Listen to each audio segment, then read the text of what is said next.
भाइयों नमस्कार।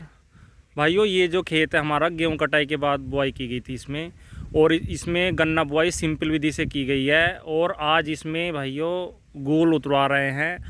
और ये देखिए, और सिंपल विधि से बुआई की गई थी। और गोल उतरवाने से पहले भाइयों हमने इसमें 1 एकड़ का खेत है, 1 बैग NPK और 1 बैग यूरिया डाला है।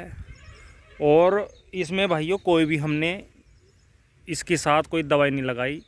मैंने वीडियो में पहले बताया था, एक वीडियो पहले बनाई थी मैंने, जो क्लोएंट्रा नीलीप्रोल भाइयों आता है, जो कोराजन में टेक्निकल आता है, वो भाइयों सस्ता, दूसरी कंपनी का सस्ता था, वो लगभग 900 रुपये का 1 cc था। वो भाइयों मैंने यूरिया मिलाकर इसमें डाल दिया था और उसके बहुत ही बढ़िया रिजल्ट आए।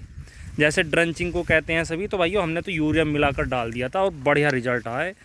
और दूसरा भाइयों, किसान भाई क्या गलती करते हैं, NPK के साथ या DAP के साथ भाइयों कैल्शियम नाइट्रेट डाल देते हैं। भाइयों उसका बिल्कुल भी आपको ना तो DAP का गुण लगे और फ़ायदा लगे, और ना कैल्शियम नाइट्रेट का। बिल्कुल भाइयों पत्थर बन जाता है अगर तुम DAP या NPK के साथ कैल्शियम नाइट्रेट लगाओगे, तो उसका कोई फ़ायदा नहीं है।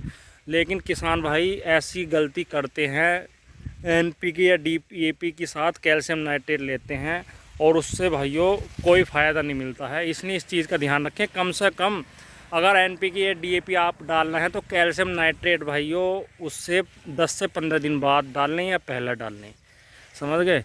वरना अगर आप साथ डाल लेंगे, यूरिया के साथ तो डाल सकते हैं, लेकिन NPK या DAP के साथ नहीं डाल सकते भाइयों। फास्फोरस के साथ डालने से ये बिल्कुल ही बेकार हो जाता है। खेत में आपकी फसल में इसका भाइयों कोई लाभ नहीं मिलेगा। इसलिए भाइयों इस चीज़ का ध्यान रखें। तो भाइयों इसमें हमने एक भी स्प्रे नहीं किया है। दूसरा, इसमें भाइयों थ्रिप्स का थोड़ा सा असर आया था, लेकिन मैंने वीडियो में पहले भी बनाई थी एक वीडियो की, थ्रिप्स के लिए क्या करें, मैंने दवाई बताई थी। लेकिन भाइयों हमने ये कोसा 13-235 का यही फ़ायदा है। इसमें भाइयों हल्की की बीमारी आती है तो वो अपने आप हट जाती है। और भाइयों इसमें जैसे कोसा 13-235 गेहूँ कटाई के बाद बहुत अच्छा होता है। जैसे कल्ले की समस्या आती है, गेहूँ कटाई के बाद इतना मेड़ा नहीं कर पाता गन्ना, तो भाइयों इसमें मेड़ा भी काफ़ी अच्छा है और गन्ना हाइट भी काफ़ी अच्छा लेकर चल रहा है। और इसमें जैसे आप गोल उतर रही है और हमने NPK और यूरिया लगाया है, तो भाइयों जैसे मिट्टी अभी ये चढ़ रही है, तो इससे भाइयों बहुत फ़ायदा लगेगा और गन्ने की जड़ों के पास ये पहुंच जाएगा। क्योंकि भाइयों NPK डाल लो या DAP, ये भाइयों ज़मीन में मिट्टी में दबना चाहिए, इसके अच्छे रिज़ल्ट तभी आते हैं।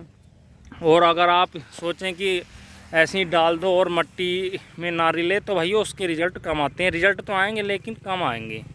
इसलिए भाइयों इस चीज़ का ध्यान रखें। और इस खेत में एक चीज़ और बताऊं, इस खेत में हमने भाइयों एक भी नलाई या खुदाई नहीं करी। और घास भाइयों बहुत है, लेकिन जैसे अब गोल चढ़ रही है, मिट्टी चढ़ रही है, तो भाइयों इसका ये फ़ायदा है कि ये घास इसमें दब गई है, कुछ रह गई है, तो उससे कोई फ़र्क नहीं पड़ेगा। कुल मिला के बात यह है, अगर आप मोथे की स्प्रे करते हैं खरपतवारनाशी का, तो भाइयों उसके बाद किवाई मकड़ा आ जाता है। अगर आप एक नलाई लगवा देंगे तो वो बिल्कुल ख़त्म हो जाएगा। अगर आप नहीं लगवाएंगे तो भाइयों किवाई मकड़ा बहुत ज़ोर भरता है, इसलिए एक नलाई लगवानी चाहिए। लेकिन बीज की बात है, 13-235 पर भाइयों इस खरपतवार का भी कोई फ़र्क नहीं पड़ रहा। मैं तो अपने खेत में ही देख रहा हूँ, बहुत बढ़िया गन्ना हो रहा है। इसमें भाइयों किसी भी मेड़े में ना तो टॉप बोरर की शिकायत है, ना थ्रिप्स की, और ना ही पोका बोइंग की। भाइयों पास में ही 0238 की पेड़ी है, इतना ज़ोर से पोका बोइंग है, लेकिन इस खेत में भाइयों बिल्कुल भी पोका बोइंग नहीं है। और जो हमारा अगैती गन्ना है, ये अगैती गन्ना है जो ऊंचा चमक रहा है, इसमें भाइयों बिल्कुल भी पोका बोइंग, थ्रिप्स, टॉप बोरर, कोई सा भी कीट या रोग, कैसी भी बीमारी हमारे खेत में नहीं है। क्योंकि बीज जो है गन्ने का भाइयों मेन मैटर करता है। 0238 तो भाइयों ये मान के चलो, अगर रेड रोड ना भी आया तो टॉप बोरर और पोका बोइंग में ही इतने पैसे चले जाते हैं, बहुत ज़्यादा। और पोका बोइंग तो इस बार भाइयों कई स्प्रे करने पड़ रहे हैं किसान भाइयों को, तो भी नहीं जा रहा, पता नहीं कैसी दवाइयाँ डालना है। कुल मिला के बात ये है, बीज अगर चेंज करोगे तो भाइयों लागत भी कम आएगी और पैदावार भी बढ़ेगी। इस चीज़ का ध्यान रखना चाहिए किसान भाइयों को। इसलिए भाइयों हमने तो अब इस बार 0238 बिल्कुल नहीं लगाया। और उसका हमें फ़ायदा ये मिल रहा है, हमें एक भी बार आपके गन्ने पे स्प्रे करना नहीं पड़ा। ये जैसे हमारी ये 13-235 की पौधा गन्ना है, लेट बुआई है, तो भाइयों इसमें जैसे पोक कवरिंग आ रहा है या थ्रिप्स आ रहा है, तो भाई इस खेत में बिल्कुल नहीं है और बिल्कुल साफ़ सुथरा खेत है।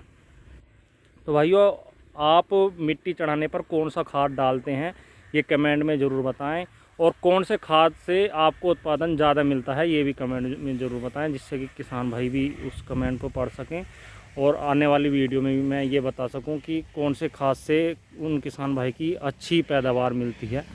तो भाइयों वीडियो अगर आपको अच्छी लगी हो तो कमेंट में ज़रूर बताएं, वीडियो को लाइक शेयर करें और चैनल को सब्सक्राइब करें। धन्यवाद, नमस्कार।